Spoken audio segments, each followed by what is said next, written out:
No. Why? Because I pulled all the injectors. Alright,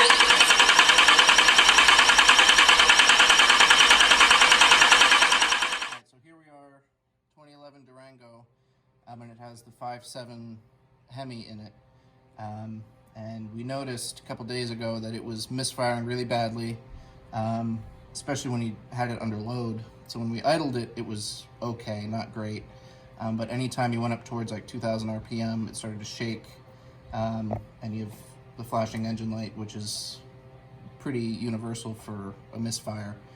And so we pulled the valve cover off, and we noticed that one of the springs, the rocker arm wasn't pushing down the spring about maybe quarter of an inch, eighth of an inch, so not nearly enough.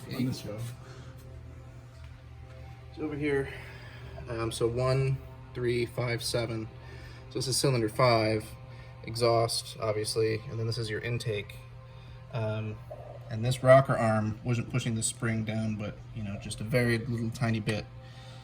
And so that's when we knew something. We thought it might have been a cracked spring. Something that's also pretty common. Although we've heard that Mopar fixed that with these new style springs. I forget what they call them, like a honeycomb spring or something to that effect.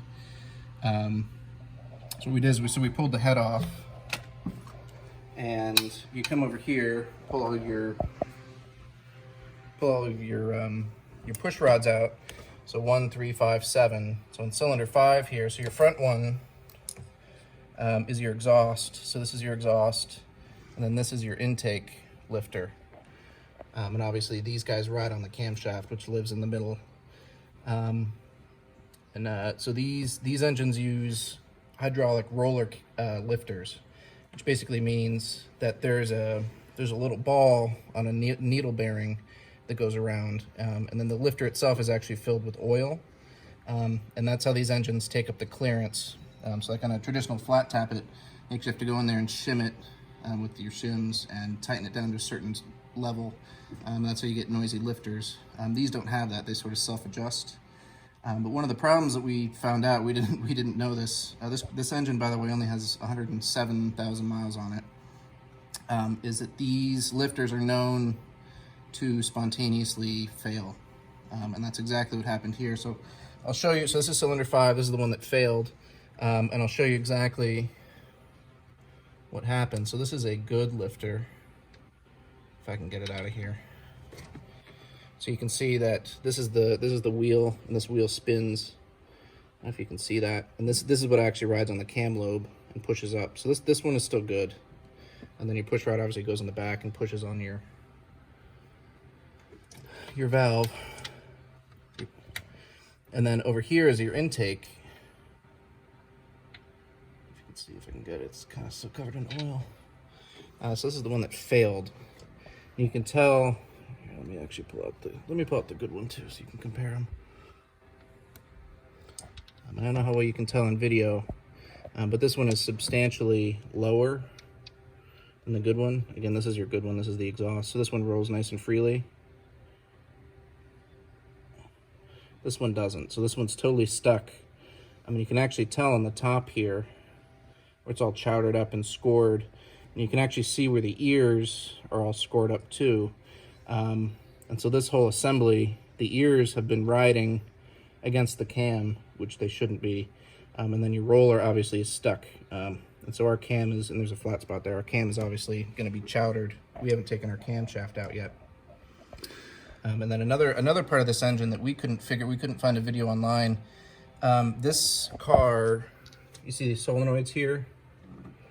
So these solenoids shut off certain cylinders when you're at speed. MDS. Yeah, Chrysler calls them MDS system. And so when you're at speed on the highway, it shuts off certain cylinders. And we couldn't tell when we were ordering parts. The ones that shut off are about twice the cost per lifter. I mean, each lifter is about $100 for the ones that shut off. And we couldn't tell which ones shut off or if we needed all ones that had MDS. I'll show you a cylinder that does shut off. So obviously this is our bad one. This one came out of the intake on 5. It doesn't have a hole in it. Does not have a hole in it, right? So if we take out one at the front, So this is also your intake. This is also your intake, and you can tell that this one has a hole in it. It's part of the oil galley. There's an extra hole that the oil goes through.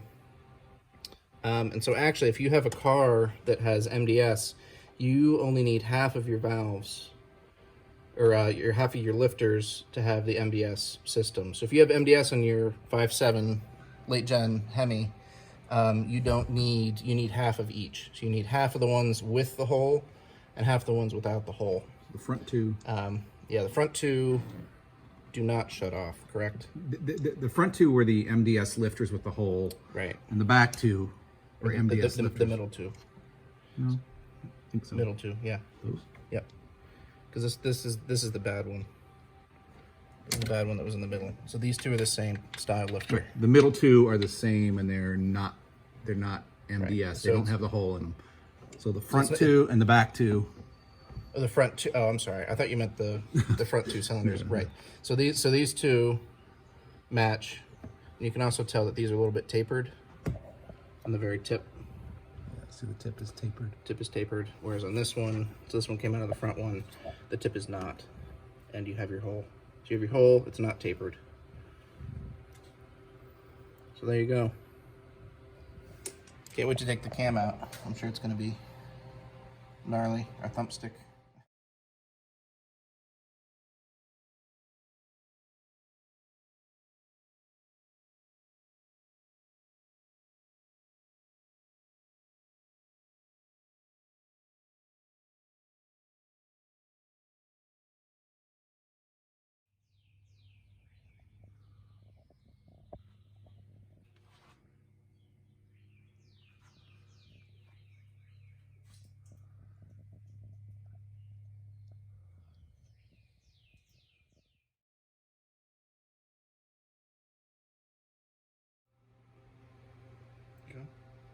Oh, okay.